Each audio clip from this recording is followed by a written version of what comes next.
The scent hit me first. A warm, floral sweetness mixed with the bitterness of cigarette smoke. Madison State Street was packed that Saturday afternoon, but something about the combination made me pause. I turned, drawn more by instinct than curiosity. And then I saw her. Polly stood just outside the flower shop, sunlight caught in her auburn hair, a daisy in one hand. Zach, tall, trim beard, that ever-effortless cardigan, was leaning far too close. His hand brushed hers. She laughed, soft and private, the way she used to laugh with me. I didn't move. I didn't breathe. From where I stood, across the street, coffee in hand, half a bagel in the other, it might have looked casual. Harmless. But there was something unmistakable about their posture. The way their eyes lingered too long. The way her fingers didn't let go of the flower. I blinked once. Twice. The world didn't stop, but something inside me did. I didn't storm over. I didn't scream her name. I just watched. Watched until she disappeared back inside the shop and Zach returned to arranging a display in the window. Red roses, white tulips, soft pink baby's breath, blooms of seduction packaged for public sale. I turned and walked home without finishing my coffee. Back in our kitchen, I placed the bagel on the counter untouched.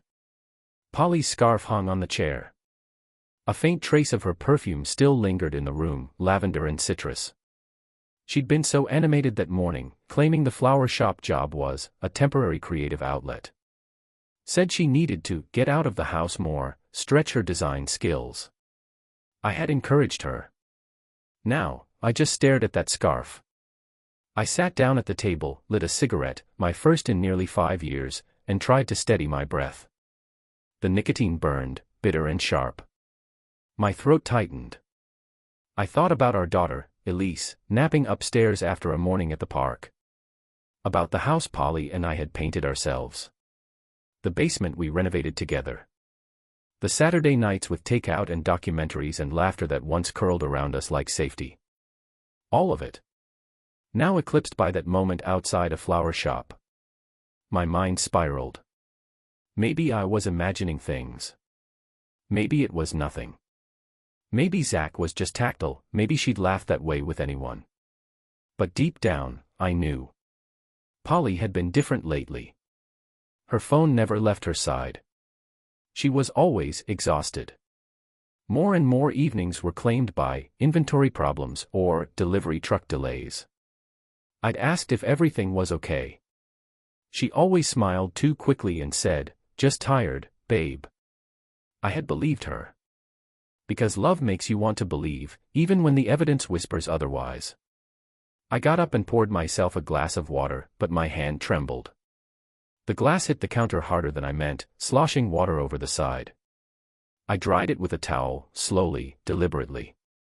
If this were real, I couldn't afford to fall apart. Not now. Not with Elise upstairs. Not with the house still humming in its quiet routine. I had to be calm. I had to be sure. I stepped outside for air. The yard was quiet, the late sun casting golden shadows across the grass. The neighbors' wind chimes clinked gently in the breeze. Polly's garden bed was blooming, zinnias, violets, and those same white daisies she held outside the shop. I crouched near them, staring at the petals. They looked so innocent. So ordinary. But now, even flowers felt like secrets. I pulled out my phone and opened the calendar. I scrolled back. Flower shop training started 4 weeks ago. That week, she stopped sharing her location. 2 days later, she canceled our anniversary dinner because she was too swamped at work. Zach had commented on her Instagram that night, "Couldn't have done it without your eye for color." I clicked on his profile. Public. Open. Floral arrangements, handwritten notes, group photos with Polly always cropped at just the right angle to suggest nothing, unless you were looking closely. I was. And now, I couldn't look away. Before the flower shop, there was nothing suspicious. At least, that's what I told myself. Polly and I met during a charity event in Madison's Arboretum, surrounded by late spring lilacs and a volunteer table full of mismatched paper signs. I spilled coffee on her clipboard. She called me a walking disaster. I asked her out a week later. We were different in every way. I was methodical, grounded, obsessed with routine. Polly moved through life like an open sketchbook, unfinished, bright, slightly chaotic. I loved that about her. Still do, in some quiet way. Our home came slowly: sanded floorboards, second-hand furniture, a mismatched set of kitchen chairs we promised to replace but never did. Elise was born 2 years in. After that, life fell into a rhythm: daycare pickups, Costco runs, Friday pizza nights. Polly started freelance design work from home while I handled operations for a logistics firm. We weren't flashy. We were steady. Real. But now, as I looked back, that steadiness had begun to crack months ago. I remembered her laughing harder at texts she wouldn't let me see. The times she stayed at book club late and came home smelling faintly of eucalyptus, not the lotion she used, but something else. The new dresses that didn't match her usual taste. And how, after Elisa's bedtime, she started working in the den with the door shut, music low. I hadn't questioned it at first. You don't start a relationship assuming the worst. Especially not with someone who once knit you a scarf because you mentioned liking forest green. But now, patterns emerged. I pulled out my laptop, opened our joint bank account, and scrolled back 3 months. A string of transactions stood out: small cafe charges next to the flower shop, a new boutique I didn't recognize, rideshare services billed at odd hours. One Uber drop-off logged her at Hawthorne Flats, the apartment complex just 4 blocks from Zach's tagged photos on Instagram. I opened her calendar. The entries were vague: delivery pickup, client consult, shop meeting. Sometimes overlapping. None matched the charges. It was subtle. But not invisible. I checked the photos on my phone and found a family picture from 3 weeks ago at the park: Polly, Elise, and me. I zoomed in. Her smile didn't reach her eyes. Her hand rested lightly on my shoulder, not clasped. The warmth was there, but muted. I thought about the Tuesday I'd asked her if she wanted to catch a movie. She told me she had a migraine and curled up in bed by 9. That same night, Zach posted a group selfie at a cozy wine bar. Her hair was unmistakable in the edge of the frame. I began saving screenshots. Not because I was certain yet, but because my gut was louder than my denial. A week after the flower shop encounter, I confided in someone for the first time: my friend and coworker Marcus. We were in the break room, microwaving leftover pasta, when I finally said the words. "I think Polly's seeing someone." He didn't ask why. He just looked at me carefully and said, "What makes you think that?" I told him everything: State Street, the receipts, the photos. Marcus exhaled. "You sure you want to know more?" "No," I said. "But I need to." He nodded and handed me a post-it. "My sister went through this last year. She used this app. It tracks data patterns, not spy stuff, just access to what's already there. Helped her get clarity. Not proof, but direction." That night, after Elise went to sleep, I downloaded the app and synced it to our shared account logins.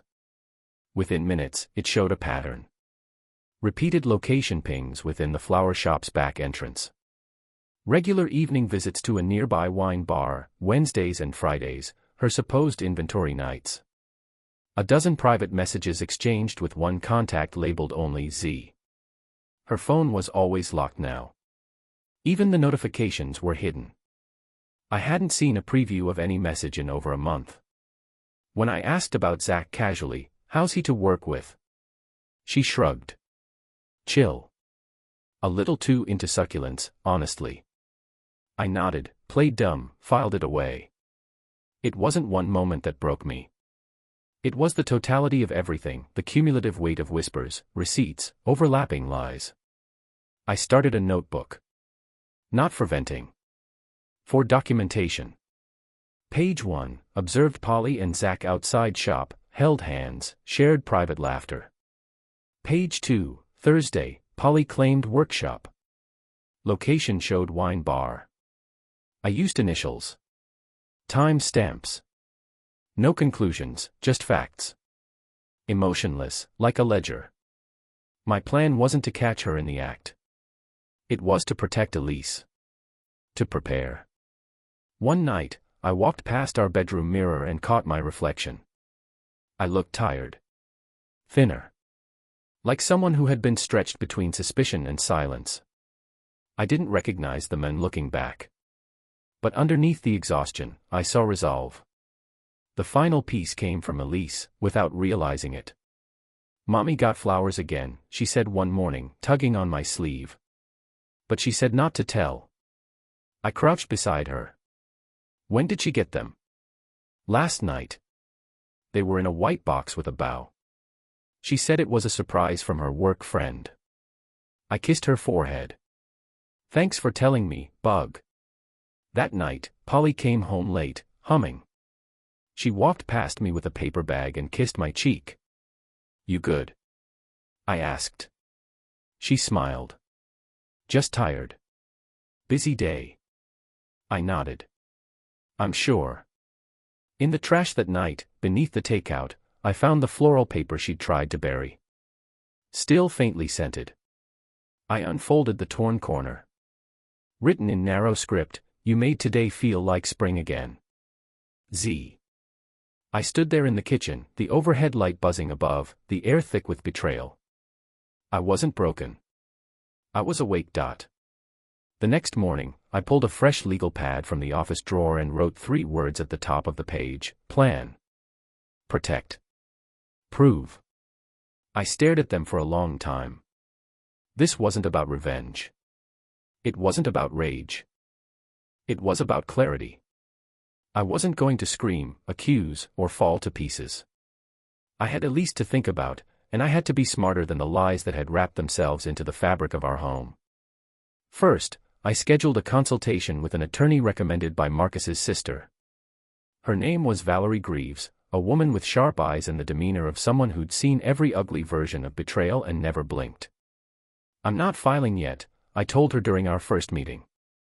"I just want to be ready. If and when it happens." Valerie nodded, unfazed. "Smart. You're giving yourself leverage." I handed over the folder I'd compiled, screenshots, transaction logs, photos, and the note Elise had innocently quoted. Valerie flipped through them with professional detachment. "When it comes time, this helps. Especially if she tries to argue for full custody or denies the affair. But remember, court isn't about drama. It's about documentation." "I've been documenting," I said. "Everything." "Then keep going. And get copies of any joint financial accounts, mortgage info, insurance documents. If she's building a life outside this one, she might already be shifting assets." I took notes, asked questions, stayed calm. Before I left, Valerie gave me a clean manila folder. "When you're ready," she said, "we'll file. Not before."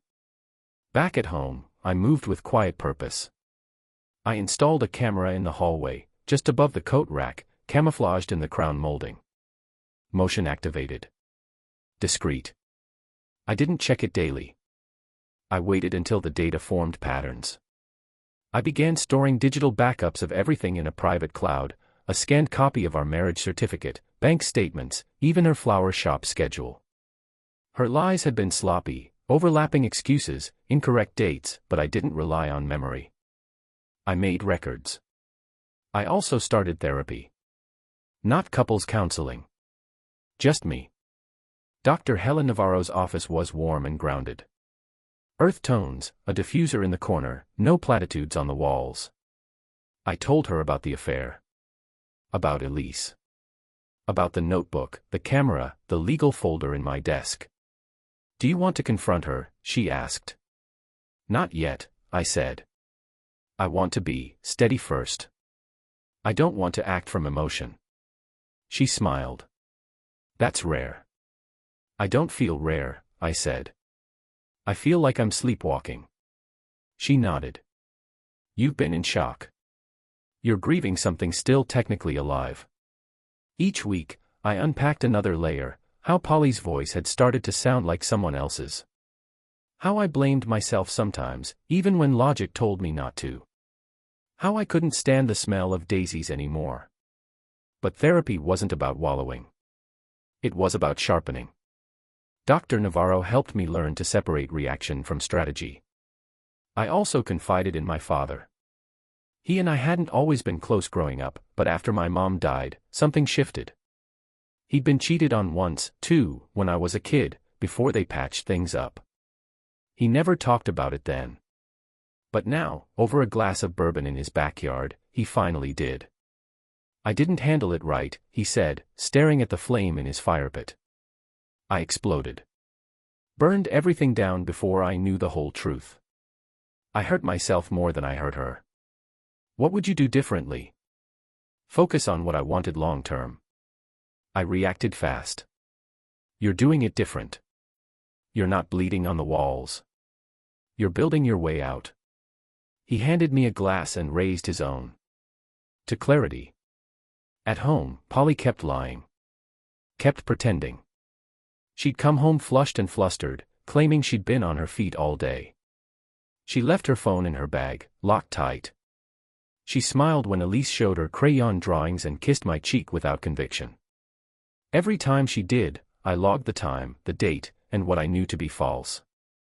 Once, I asked if she wanted to go to Elise's school play together. She claimed the shop needed her late. I nodded. At intermission, I checked Zach's Instagram, a selfie with Polly holding a bouquet of ranunculus in a wine bar, captioned, "Blooms and brightness with the best partner around." She didn't tag him. He didn't tag her. But they weren't hiding, not really. I took screenshots. 3 weeks into documentation, I wrote the custody proposal. I didn't tell Polly. I simply met with Valerie again and worked through it: visitation schedule, shared holidays, educational preferences. I requested primary custody of Elise, citing the emotional inconsistency in the home and Polly's lack of transparency. Valerie agreed it was fair and likely to hold up if contested. I also met with an asset specialist. We identified all the joint property, house, savings, investments, and created a clean split model. I wasn't trying to destroy Polly. I just wanted freedom. I redid my will. I changed the emergency contacts at Elise's school. I opened a new checking account in my name only. Polly didn't notice. Or if she did, she was too distracted to care. At night, I started woodworking again, my old hobby from before Elise was born. I turned our shed into a small workshop and spent hours shaping walnut boards, sanding smooth corners. It was the first time in months I felt like I was making something solid again. Each night, I wrote in the notebook. Not just logs, but reflections. I didn't write "Polly lied again." I wrote I remained composed. I chose clarity. Elise laughed tonight over macaroni. That matters more. By the time I decided to confront Polly, I wasn't angry anymore. I was ready. I planned the conversation for a Friday night. Elise would be at a sleepover. The house would be quiet. I printed everything, arranged it in labeled tabs. I pulled the old ashtray she gave me on our second anniversary, the one with pressed petals in the base, and placed it on the kitchen table. It used to symbolize warmth. Now, it reminded me of the smoldering truth. This wasn't a battle. It was a turning point. I had the folder. I had my words. I had peace. And I was finally ready to use all three. The house was quiet when she walked in. Elise was already at Madison's place for the sleepover. Dinner plates were cleared, lights dimmed low. I sat at the kitchen table with the folder and the ashtray between us. Polly paused in the doorway. Her purse slid off her shoulder more heavily than usual. "You're home early," she said, forcing a smile. "Didn't expect the lights so low." I nodded. "Wanted to talk. Just us." She hesitated. "Is everything okay?" I gestured to the chair across from me. "Depends on your definition." She didn't move at first. Then she sighed and sat. Her eyes darted to the folder. "What's that?" I didn't answer immediately. Instead, I turned the ashtray toward her, round, clear resin with dried daisies preserved in the base. A gift from her, back when we couldn't afford much and still made everything meaningful. Do you remember this? I asked. She blinked. Of course. I got it at that little craft store. For our second anniversary, I finished. You said it was for all the things we'd burn through and survive. Polly looked down. You haven't used it in years. No, I said, because I stopped needing to. She didn't answer. Her fingers twisted the strap of her purse. I opened the folder. Neatly labeled tabs, receipts, photos, messages, calendar logs, custody proposal. I slid one of the photos toward her, her hand in Zach's outside the shop, the daisy between them. Polly's jaw tensed. What is this? Documentation, I said evenly. I've been careful. I've been quiet. But I haven't been blind. She picked up the photo, stared at it longer than I expected. Then she looked at me. You went through my stuff. No. I went through our stuff. Our accounts. Our schedules. You left the clues. Her voice lowered. So what is this? A trap? No, I said. It's a line. One I'm no longer letting you step over. Polly leaned back. I didn't want it to happen. I nodded slowly. But it did. And it kept happening. She glanced at the stack of papers. What's this, lawyer stuff? Yes. Custody agreement. Asset division. Nothing public yet. No court. Not unless you force it. She didn't touch the papers. She just looked at the ashtray. I remember buying that, she whispered. I thought it was romantic. It was, I said. So was everything else. Until it wasn't. Silence. Not awkward, just cold. Weighty. Polly wiped her cheek. What are you going to tell Elise? The truth, I said. In a way she understands.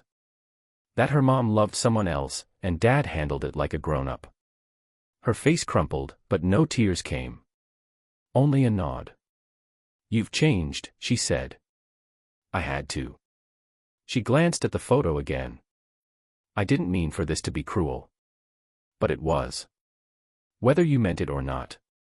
I pushed the folder toward her. Read through it. Sign what you can. We can meet at Valerie Greaves's office Monday. Polly picked up the folder. Her hands trembled slightly. And if I don't, she asked quietly.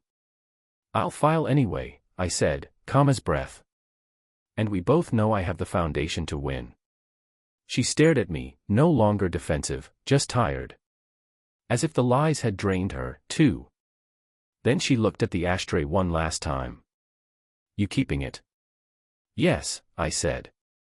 It's part of the history. Just not the future. She stood, folder pressed to her chest. I'll read it.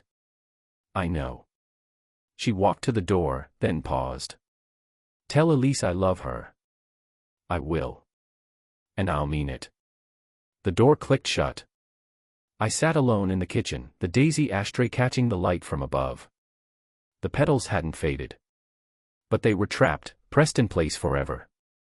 And I was done being trapped with them. The papers were signed a week later. We met in Valerie Greaves's office, neutral territory. No tears, no shouting. Just paperwork, a black pen, and two people with nothing left to deny. Polly barely made eye contact, and I didn't need her to. She kept her copy of the custody agreement folded in her purse, tight-lipped and small in her seat. I kept mine clean and flat. We agreed on joint legal custody, but Elise would live primarily with me. Polly would have weekends and alternate holidays. No alimony. A fair division of assets. Valerie called it efficient. I called it done. Polly moved into a rental unit across town. Smaller. Simpler. I helped carry one box to her car, then went back inside without saying goodbye. That night, Elise and I planted new flowers along the backyard fence. She wanted purple ones this time, like courage, she said, having heard the word somewhere. I didn't correct her. I just nodded and dug the holes. We filled the garden with lavender, crocus, and violet pansies. I let her place the last one. "Think Mom will like these?" she asked. I wiped my hands on a rag. "I think they're beautiful. Just like you." The first month was quiet. The absence of tension had a different kind of weight. Not heavy, just noticeable. Like a new echo in an old room. I changed things slowly. Repainted the living room a lighter color. Rearranged the furniture. Took down the photo of our wedding and replaced it with a framed drawing Elise made, me and her holding hands in front of a giant sunflower. I started running again. In the early mornings, before Elise woke up, I'd take laps around the block with just the sound of my shoes and my breath to keep rhythm. I stopped smoking. I deleted Polly's number from my phone. Woodworking returned, too. My hands, once tense from typing, got back their steadiness. I built Elise a bookshelf shaped like a tree. Then a birdhouse. Then a table for two we could sit at on the back porch. She called it our peace table. Fitting. One Friday night, months later, I sat at that table with my laptop and opened a blank page. I titled the file, Petals and Paper Trails. It started as a letter. Then it became a journal. Then a series of reflections for others going through what I had, stories not of anger, but of clarity. Grace after betrayal. Planning over panic. I shared it with a local divorce support group and got messages from other parents. They thanked me. One said it helped him choose therapy over revenge. That meant something. Dr. Navarro told me once, transformation doesn't always look like fireworks. Sometimes it looks like order. Routine. A morning without dread. She was right. I found joy in the simple things again. Grocery lists. Soccer games.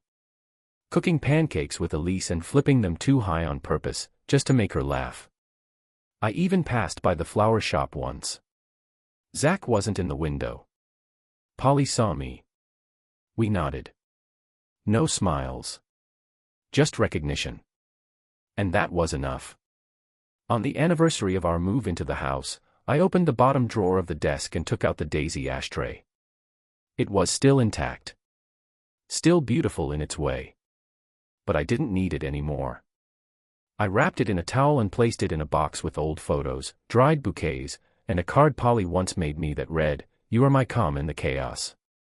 I sealed the box and slid it onto the top shelf of the closet, out of reach, but not erased. Later that night, Elise handed me a bouquet she made in class. Daisies again. This time in crayon. She grinned, all teeth. "For your office," she said. I took it and smiled back. Perfect. And it was.